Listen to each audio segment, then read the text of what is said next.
मानक चंद, कमला देवी, राकेश, नीतू, ऋषभ और Ayushi Musharraf, B123, Sethi colony, Jaipur. Shri Parshwanath re rolling mills limited, Durgapur 1, Vardhaman, west Bengal. Amita Jain, पत्नी अनिल कुमार जैन, संगीता जैन, पत्नी विपिन कुमार जैन। डॉक्टर विनोद मगनलाल जैन, कुसुम्बा, सुवर्णा जैन, डॉक्टर रत्नाली जैन, धर्मपत्नी डॉक्टर विपुल जैन, USA। अर्पिता जैन, धर्मपत्नी विरल जैन, USA। विराज, ऋषभ, प्रीशा, विहान, रजियानु परिवार। राधा जैन, किरण जाखेरिया, आभा जैन, कल्पना जैन, कविता जैन, प्रियंका जैन, रितु जैन। श्री अशोक कुमार, रतनलाल जैन, नूतन, गौतम, प्राची, आदित्य, महिमा, डॉक्टर सलोनी, Niranjan, Arhan, Aaradhya Mehta, 49, Walchand terraces, Tardeo road, Mumbai. Gulab Chand Singhai, Shrimati Santosh Singhai, Saurabh Nimisha Singhai, Smita Sanjay Jain, Shweta doctor Rajendra Jain, E/7/4 SBI colony, Arera colony, Bhopal. Sanjay Jain, Meena, Aanchal एवं यश जैन, गोरेगांव, मुंबई पश्चिम। श्री किशोर खंधार, श्रीमती सुषमा एवं परिमल खंधार, अहमदाबाद, गुजरात। श्रीमती कमल कुमारी जैन, धर्मपत्नी स्वर्गीय श्री विनय प्रकाश जैन, विचित्रा, मंजू, नवीन, सीमा, अंकुर, शिखा, रुचि, अनिरुद्ध, यशा जैन, मिनल रेजिडेंसी, भोपाल, मध्य प्रदेश। दिवंगत पूज्य मातु श्री भौरीबाई एवं पिता श्री नथुलाल जी एवं बहन श्री मुन्नी बड़जातिया, थाना गाजी, जिला अलवर की स्मृति में श्री ज्ञानचंद जैन, 4/84, मालवीय नगर, जयपुर, राजस्थान। श्रीमती शांति देवी पाटने, पत्नी स्वर्गीय श्री निर्मल कुमार पाटने, सुपुत्र सुरेश कुमार पाटने, विजय कुमार पाटने, अमित कुमार पाटने, इम्फाल, मणिपुर। श्री सन्मति महिला मंडल, श्री दिगंबर जैन मंदिर, सेठी कॉलोनी, आगरा रोड, जयपुर। जय जिनेन्द्र तज्जयति परम ज्योति, समं समस्तैरनंत पर्यायैः, दर्पणतल इव सकला प्रतिफलति पदार्थमालिका यत्र। पंच परमेष्ठी भगवान की जय। तीसरा पाप था चोरी। चोरी के बारे में आचार्य ने अच्छी प्रकार समझा दिया और ये भी कह दिया कि अगर गृहस्थ भोगोपभोग के साधन में जो छोटी सी चोरी है, अगर मान लो उसको छोड़ने में समर्थ नहीं हो, मान लो, या जो कुएं के पानी मिट्टी आदि की चोरी है उसको छोड़ने में समर्थ ना हो, तो कम से कम और जो चोरियां जिन्हें लोग चोरी नाम से जानते हैं उसको तो ज़रूर छोड़े। अब आगे अगला पाप आता है कुशील, माने अब्रह्म। उसकी चर्चा प्रारंभ होती है। यद वेद राग योगान मैथुनमविधीयते तद ब्रह्म, अवतरति तत्र हिंसा वदस्य सर्वत्र सद्भावात्। यत् माने जो, वेद माने वेद लोकशाय, और राग इनके योग से, अर्थात अंतरंग में राग और वेद का उदय होने से। मैथुनम अविधीयते, मैथुन की क्रिया की जाती है, तत् अब्रह्म, वह कुशील है। फिर देखें एक बार, जो वेद और राग के योग से, आत्मा में वेद और राग का उदय होने से मैथुन की क्रिया की जाती है, तत् अब्रह्म, वह कुशील है, अब्रह्म है। अवतरति तत्र हिंसा, वहाँ हिंसा अवश्य होती है। क्यों होती है? सर्वत्र, सारे कार्यों में, बद्ध माने प्राणी हिंसा का सद्भाव होने से। मैथुन की क्रियाओं में द्रव्य हिंसा भी है, भाव हिंसा भी है, दोनों हिंसाएं हैं और खूब हैं। इसलिए सर्वत्र सब जगह हर क्रिया में हर समय बद का सद्भाव होने से वहाँ पर हिंसा अवश्य होती है। पंडित जी, मैथुन क्रिया में द्रव्य हिंसा और भाव हिंसा दोनों माननी चाहिए या नहीं? ब्लड में जीव पाए जाते हैं, मैथुन क्रिया में उनका घात होता है, इसलिए द्रव्य हिंसा जीव हिंसा तो है ही और भाव हिंसा तो बहुत सारी है। परिणामों में जो तीव्र राग की उत्पत्ति होती है उसकी क्रिया से वो जीव मैथुन करता है, जानता भी है ये क्रिया अच्छी नहीं, फिर भी तीव्र राग के आवेश में रुक नहीं पाता, इसलिए मैथुन क्रिया करता है। तो वो मैथुन क्रिया में द्रव्य हिंसा भी है और भाव हिंसा भी। पंडित जी, मैथुन किसे कहते हैं? तीव्र राग का और वेद का उदय होने से काम में आसक्त, काम अग्नि में तपे हुए जो पति पत्नी के द्वारा एक दूसरे के साथ मैथुन रूप क्रिया की जाती है उसका नाम मैथुन है। मैथुन माने स्त्री पुरुष का जो काम वसात क्रिया करना है उसका नाम मैथुन है। मैथुन किन किन में होता है? नारकियों में तो नहीं होता, लेकिन बाकी 3 गतियों के जीवों में पाया जाता है। ये मैथुन महान हिंसा कारक है। पंडित जी, हम अपनी स्त्री के सेवन में ही संतुष्ट रहते हैं तो क्या हमें तब भी पाप लगता है? ब्रह्मचर्य की अलग अलग बात है। जब सप्तव्यसन का सेवन कराते हैं तब कहते हैं वेश्या और परस्त्री का त्याग करो। ठीक, हमने वेश्या परस्त्री का त्याग कर दिया। उसके बाद कहते हैं ऐसा करो, अष्टमी चतुर्दशी को ब्रह्मचर्य से रहो। हाँ, हमने ब्रह्मचर्य से रहना भी शुरू कर दिया। उसके बाद कहा अपनी स्त्री में संतोषी बनो, हम स्वदार संतोषी बन गए। और आगे बढ़े, अपनी स्त्री के अलावा अन्य स्त्री की ओर ध्यान मत दो, ब्रह्मचर्याण व्रत स्वीकार करो। हमने ब्रह्मचर्याण व्रत स्वीकार कर लिया। उसके बाद ब्रह्मचर्य प्रतिमा ले ली हमने, तब अपनी स्त्री के साथ भी संबंध मत बनाओ। और फिर ब्रह्मचर्य महाव्रत, ब्रह्मचर्य महाव्रत में मन वचन काय कृतकारित अनुमोदना से स्त्री मात्र का विकारी परिणाम मात्र का त्याग कर देना, उसका नाम ब्रह्मचर्य महाव्रत है। इतनी स्टेज हैं। आपने अपनी स्त्री में संतुष्टि करके कुछ स्टेजों को तो छोड़ दिया, ये अच्छा किया, लेकिन जिन स्टेजेस को आपने अभी प्राप्त नहीं किया तत्संबंधी पाप तो आपके लगेगा ही। मैथुन क्रिया तो पाप क्रिया है ही, लेकिन आपने ये अच्छा किया, मैं अपनी स्त्री में संतुष्ट हूँ, ये अच्छा है, लेकिन फिर भी क्रिया तो पाप रूपी ही है, कोई पुण्य क्रिया थोड़ी है।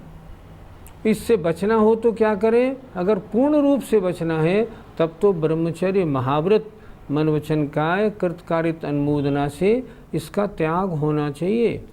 और जो इसका ऐसे त्याग करते हैं ऐसे वे महान ऋषिराज मुनिराज ही लौकांतिक देव बनते हैं। लौकांतिक देव कौन बनते हैं? जो मुनि अवस्था में थे और जिन्होंने विकारों पर अच्छी तरह जीत पाई थी। स्त्री मात्र का ध्यान भी जिनके मन में नहीं आता था, जो मन वचन काय कृतकारित अनुमोदना से स्त्री मात्र के त्यागी रहे थे, ऐसे वे मुनिराज, ऐसे वे श्रावक, ये लौकांतिक देव बनते हैं। क्या श्रावक भी लौकांतिक देव बन सकता है? हाँ, शास्त्रों में उल्लेख मिलता है। उत्तर पुराण में कार्तिकेयानुप्रेक्षा में आज कई जगह देखने को मिला। श्रावक भी अगर ऐसी प्रवृत्ति रखता है तो लौकांतिक देव बन सकता है। पंडित जी, स्त्रियां कुशील पाप से कैसे बचें? जैसे पुरुष स्त्रियों से बचते हैं, ऐसे ही स्त्रियां पुरुषों से बचें। अर्थात अपने एक पति मात्र में जो संतुष्ट रखने वाली महिलाएं होती हैं उनके कुशील पाप नहीं होता। यद्यपि अपने पति मात्र के सेवन में भी पाप तो है, लेकिन उन्होंने अन्य सारे जितने भी पुरुष हैं उनको अपने भाई जैसा, अपने पिता जैसा, अपने पुत्रवत मान लिया है, इसलिए उन सब में तो उनके परिणामों में विकारी परिणाम नहीं बनते, सिर्फ अपने पति के साथ ही बनते हैं। इसलिए इतने पाप को बचा के और थोड़े पाप में तो उसने संतोष धारण किया है, लेकिन फिर भी अपने पति के साथ भी अगर क्रिया की जाती है तो भी वो पाप क्रिया तो है ही। एक बार की बात, पूज्य आचार्य विद्यासागर जी महाराज प्रवचन दे रहे थे। उन्होंने कहा विवाह करना मांगलिक है। हमने निवेदन किया महाराज जी विवाह करना तो अमांगलिक है, आपने मांगलिक कैसे बता दिया? तो उन्होंने कहा नहीं, देखो दृष्टि देखो, नए की बात सुनो। जो विवाह करता है ना वो बहुत सारी स्त्रियों में जो अपने परिणाम जाते थे अब उनको सबसे हटा के एक में केंद्रित करता है, इसलिए मांगलिक है।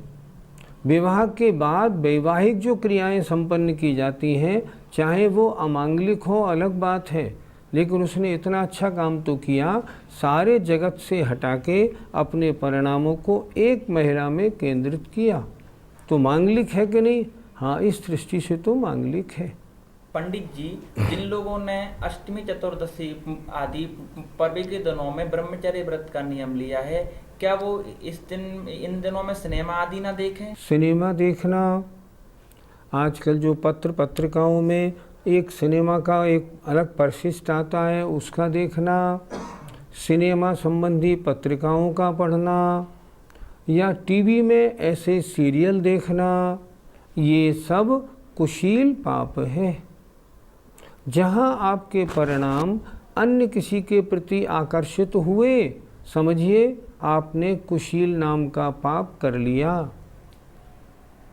और ये कुशील पाप ऐसा है, अगर कोई ब्रह्मचारी हो और वो टीवी देखता हो तो टीवी देखने के कारण भी उसका ब्रह्मचारीपना टूट जाएगा। क्यों? वो आजकल इनमें टीवी में या सिनेमा में क्या परोसा जा रहा है सिवाय अश्लीलता के, और है ही क्या? आप बताइए। उस अश्लीलता को आप देखेंगे तो क्या होगा? मुझे बहुत अच्छा ध्यान होता है, एक सज्जन ने आजीवन ब्रह्मचर्य का नियम लिया था। मैंने उनकी बहन से पूछा, जब ये भैया अपने घर जाते हैं तो क्या करते हैं? बहन बोली, ये 6-6 घंटे टीवी देखते हैं। हमने उन्हें बहुत समझाया, देखो आपने आजीवन ब्रह्मचर्य लिया है, आपको टीवी नहीं देखना चाहिए, और टीवी देखना भी है तो क्या करना चाहिए? सिर्फ महाराज के प्रवचन हो, शंका समाधान हो, ऐसे हमारी पाठशाला का प्रोग्राम हो, ऐसे धार्मिक प्रोग्राम देखो, अन्य प्रोग्राम नहीं। उन सज्जन ने हमारी बात नहीं मानी और वो सज्जन अपने टीवी का आनंद 4-4, 6-6 घंटे लेते रहे। नतीजा क्या हुआ? उनका लिया हुआ व्रत टूट गया, उन्हें शादी करनी पड़ी। ये सारी चीज़ें अब ब्रह्म को आगे बढ़ाने वाली हैं। अगर आपने ब्रह्मचर्य व्रत लिया है, इनको छोड़ना ही पड़ेगा। अष्टमी चतुर्दशी के दिन अगर आपका ब्रह्मचर्य है, उस दिन सिनेमा का बिल्कुल त्याग रखें, और ऐसी अश्लील सिनेमा आदि की जो पत्रिकाएं हैं ना, इनको भी बिल्कुल न देखें, न छुएं। पंडित जी, एकासन या उपवास वाले दिनों में अगर कोई शादी ब्याह है तो क्या ऐसे प्रोग्रामों में जाना चाहिए? एकासन या उपवास का मतलब उस दिन शरीर को भोजन एक बार देना या भोजन नहीं देना, ये नहीं है। उपवास का मतलब है आज मैं चारों प्रकार के आहार का त्याग करता हूँ ताकि मुझे सारे दिन की फुर्सत रहेगी और मैं पूरे दिन अपनी आत्मा के निकट रहूँगा। ऐसा जो वृत्ति है जिसने एकासन या उपवास आज किया हुआ है, ब्याह शादियों के झगड़ों में क्यों जाएगा? आचार्यों ने तो लिखा है जिस दिन का उपवास हो उस दिन नौकरी पर भी न जाए। अगर जाएगा तो उपवास का फल नहीं मिलेगा। व्यापार के लिए दुकान पे भी नहीं जाए। आज तो मेरा उपवास है, सुबह ही मंदिर में आ गया, रात तक मंदिर में धर्म ध्यान सामायिक जाप उन्हीं कार्यों में लगा रहे, तब तो उपवास का फल है। और उपवास तो ले लिया और दुकान में जाके बैठा, नौकरी में गया और सारे काम करता रहा, नहीं तो उपवास का कोई फल नहीं। इसलिए वो बात नहीं बनेगी। देखो सुनो ध्यान से, इस अब्रह्म की और ब्रह्म की बड़ी विचित्र दशा है। आचार्यों ने तो यहाँ तक लिखा है, ब्रह्मचारी को चाहिए, अगर आप चाहते हैं काम सेवन से बचें, आप ज़्यादा गरिष्ठ भोजन नहीं करें, ये तो आपके परिणाम बहुत खराब रहेंगे। ज़्यादा ठूस ठूस के भोजन नहीं करें। क्यों? अगर करेंगे ना तो आप अपनी इंद्रियों को बस में नहीं रख पाएंगे। अगर आपने ब्रह्मचर्याव्रत लिया है तो ब्रह्मचर्याव्रत खंडित हो जाएगा। बहुत सादा और थोड़ा भोजन करें ताकि इंद्रियां हमारे बस में रहें। इसका नाम है ब्रह्मचर्याव्रत। मैथुन क्रिया में हिंसा कहाँ होती है हमको तो नहीं दिख रही, ऐसा कुछ लोग कहते हैं। उसके बारे में आचार्य श्लोक नंबर 108 लिख रहे हैं। हिंसन्ते तिलनाल्यां तप्तायसि विनिहते तिलायद्वत् बहवो जीवायोनौ हिंसन्ते मैथुने तद्वत्। हिंसन्ते नष्ट होते हैं, उनकी हिंसा होती है, मर जाते हैं।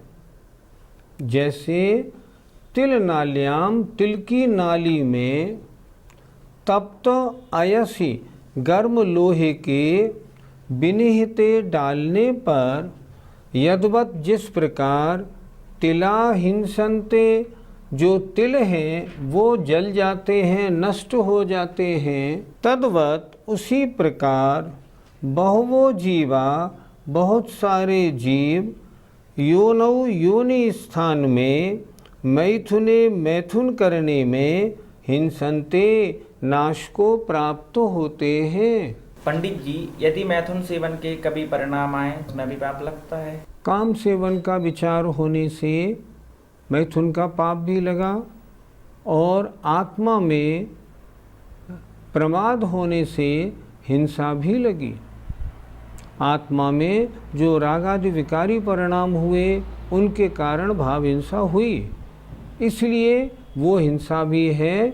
और इसमें अगर मैथुन के परिणाम हैं, द्रव्य हिंसा तो नहीं है, लेकिन भाव हिंसा होने से वहाँ अब्रह्म तो है ही। अन्य के साथ रमण रूप परिणाम या अन्य के प्रति राग भाव की तीव्रता, अन्य के साथ काम सेवन का विचार होना, इसका नाम भी मैथुन है। पंडित जी, ये कुशील पाप कितने प्रकार से होता है? ये पाप भी मन से, वचन से, काय से, कृतकारित अनुमोदना से 9 कोटि से होता है।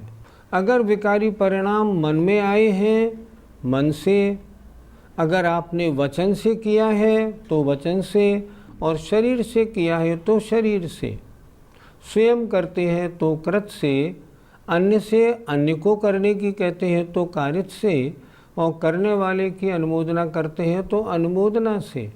मन वचन काय कृतकारित अनुमोदना से राग संबंधी, मैथुन संबंधी परिणामों का आत्मा में उत्पन्न होना कुशील नाम का पाप है। पंडित जी, क्या प्रतिमाधारी वृत्ति को किसी की शादी में जाना चाहिए या नहीं जाना चाहिए?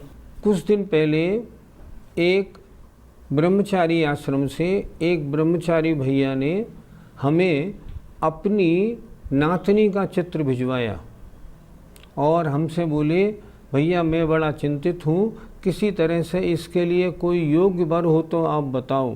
कोई योग्य वर नहीं मिल रहा। हमने उन्हें, क्योंकि फ़ोन नंबर था, हमने उन्हें फ़ोन किया, भैया जी हमने सुना है आपके तो ब्रह्मचर्य प्रतिमा है। बोले हाँ है। तो मैंने कहा आपने ये पत्र हमें क्यों डाला? भाई क्या बताऊँ, मेरी नातनी है। अब मेरा बेटा तो उसके बारे में ज़्यादा मेहनत करता नहीं, क्योंकि व्यापार में बिजी रहता है। तो मैंने कहा लाओ मैं कुछ ऐसा काम कुछ करा सकूं, उसका सहयोग तो कर दूं। मैंने कहा मैं आपसे एक प्रश्न पूछता हूं, आप तो ज्ञानी हैं, क्या 7वीं प्रतिमाधारी इस तरह किसी की शादी के लिए कोशिश कर सकता है? उन्हें तुरंत अपनी भूल महसूस हुई। उन्होंने मुझसे कहा, भाई साहब आपने मेरी आंख खोल दी, वास्तव में ये तो क्रिया बहुत गलत हो गई। मैंने कहा उसकी शादी तो जहाँ होनी होगी, जब होनी होगी वहाँ होगी, निमित्त जो पड़ेगा वो पड़ेगा। आप अब ब्रह्म में क्यों निमित्त बन रहे हैं? शादी है क्या? 2 ब्रह्मचारी लड़के और लड़कियों को अब ब्रह्म में प्रवृत्त कराने रूप क्रिया का नाम शादी है। अभी तक तो ब्रह्मचर्य से दोनों रहते थे, अब शादी हो गई, अब ब्रह्म की शुरुआत हो गई। इसलिए जितने भी व्रती हैं ना, वे कभी किसी को बधाई साहब ये भी नहीं कहते। अगर फ़ोन पे कोई उनसे ये भी कहे ना कि हमने आपको कार्ड पहुंचा, कार्ड मिल गया, बधाई भी नहीं देते। उनके लिए ये बधाई देने योग्य कार्य भी नहीं है। इसलिए व्रती को तो इन बातों का बहुत ध्यान रखना चाहिए। ब्याह शादी में शामिल भी नहीं होना, बधाई भी नहीं देना और किसी तरह से मुबारकबाद करने का कार्य ही नहीं है। पंडित जी, कुशील पाप से बचने के लिए हमें किन बातों का ध्यान रखना चाहिए? तत्वार सूत्र ग्रंथराज में ब्रह्मचर्य व्रत संबंधी 5 भावनाओं का वर्णन बहुत सुंदर है। जिन्हें अब्रह्म से बचना है उन्हें इनका ध्यान जरूर रखना चाहिए। पहली, स्त्री राग कथा श्रवण त्याग। स्त्रियों में राग बढ़ाने वाले कथाओं के सुनने का त्याग करना। तन मनोहरांग निरीक्षण त्याग, उनके मनोहर अंगों के देखने का त्याग करना। पूर्वरतानुस्मरण, पूर्व पहले भोगे गए भोगों के स्मरण का त्याग। वृष्येष्टरस्त गरिष्ठ भोजन का त्याग और इष्ट भोजन का त्याग। और स्वशरीर संस्कार त्याग, अपने शरीर को सजाने का त्याग करना। जो लोग बहुत फकाफक कपड़े पहनते हैं, आचार्य श्री कहते हैं ब्रह्मचारियों को ज़्यादा नील डाल के चकाचक कपड़े भी नहीं पहनने चाहिए, क्योंकि इनकी ओर भी ये क्यों पहने हैं? अन्य को आकर्षित करने के लिए। ये भी दोष में ले जाने की बात है। इसलिए जिनको बचना हो इनसे बचे। दूसरी बात, जो ब्रह्मचर्य व्रत की पूजा है उसकी पंक्ति का भी ध्यान रखना चाहिए। शील बाढ़ नौराख्य, जो शील की 9 बाढ़ है उनकी भी रक्षा करे। इन 5 के अलावा स्त्रियों से एकांत में बातचीत का त्याग करे। स्त्रियों की सेज पर बैठने का त्याग करे। उनके साथ ज़्यादा हिलने मिलने का भी त्याग करे। और तो और जिस आसन पर अभी महिला बैठी है उस आसन पर बैठने का भी त्याग करे। हमारे बच्चों को एक बार महाराज ने प्रवचन देते समय प्रवचन में बहुत समझाया था ब्रह्मचर्य व्रत की रक्षा के बारे में। तो उन्होंने बताया था, देखो किसी स्थान पर, किसी पट्टे पर, किसी चटाई पर कोई महिला बैठी है, वो उठ के जाए तो उस चटाई पे बैठना नहीं, उस पट्टे पर बैठना नहीं, उस तख्त पर बैठना नहीं, उसको हटाना फिर बैठना। क्यों? ऐसा करने से आत्मा में विकारी परिणाम बनते हैं। इसलिए इस मैथुन पाप से बचने के लिए अगर इन बातों का ध्यान रखा जाएगा तो इस कुशील पाप से ज़रूर बच सकते हैं। जय जिनेन्द्र। मानक चंद, कमला देवी, राकेश, नीतू, ऋषभ और Ayushi Musharraf, B123, Sethi colony, Jaipur. Shri Parshwanath re rolling mills limited, Durgapur 1, Vardhaman, west Bengal. Amita Jain, पत्नी अनिल कुमार जैन, संगीता जैन, पत्नी विपिन कुमार जैन। डॉक्टर विनोद मगनलाल जैन, कुसुम्बा, सुवर्णा जैन, डॉक्टर रत्नाली जैन, धर्मपत्नी डॉक्टर विपुल जैन, USA। अर्पिता जैन, धर्मपत्नी विरल जैन, USA। विराज, ऋषभ, प्रीशा, विहान, रजियानु परिवार। राधा जैन, किरण जाखेरिया, आभा जैन, कल्पना जैन, कविता जैन, प्रियंका जैन, रितु जैन। श्री अशोक कुमार, रतनलाल जैन नूतन, गौतम, प्राची, आदित्य, महिमा, डॉक्टर सलोनी, निरंजन, अरहन, आराध्य मेहता 49, वालचंद टेरेसस, तारादेव रोड, मुंबई।